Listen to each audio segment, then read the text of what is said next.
चलिए दोस्तों, आशीष भैया फिर से एक बहुत ही बड़ा गाना लेके आने वाला है, कुछ नया धमाका के साथ। चलिए दोस्तों, ये गाना किस यूट्यूब चैनल से रिलीज होगा, जो कि आप लोग देख सकते हो। ये लड़की की हीरोइन जो कि नया हीरोइन है, और ये गाना कहीं ना कहीं बहुत ही बड़ा गाना है, बहुत ही बड़ा लेवल का गाना है। ये गाना किस यूट्यूब चैनल से आएगा और कब आएगा, इसका अभी थंबनेल, अभी इसका टाइटल कौन सा रहेगा। चलिए दोस्तों, पूरी की पूरी जानकारी देने वाले हैं, तो वीडियो को लास्ट तक जरूर देख लीजिएगा।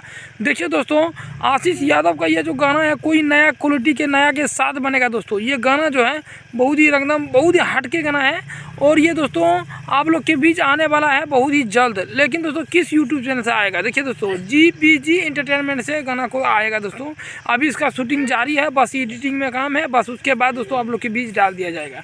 चलिए दोस्तों, JPG एंटरटेनमेंट को अभी सब्सक्राइब नहीं किया तो कर लीजिएगा। वो गाना से ये मतलब लड़की के साथ जो आप लोग देख रहे हो, नया हीरोइन के साथ में आशीष भैया का आएगा नया धमाका के साथ फिर से JPG एंटरटेनमेंट से। चलिए दोस्तों, जानकारी कैसा लगा दोस्तों कमेंट करके जरूर बताइएगा। वीडियो को लाइक करके चैनल को सब्सक्राइब कर लीजिएगा।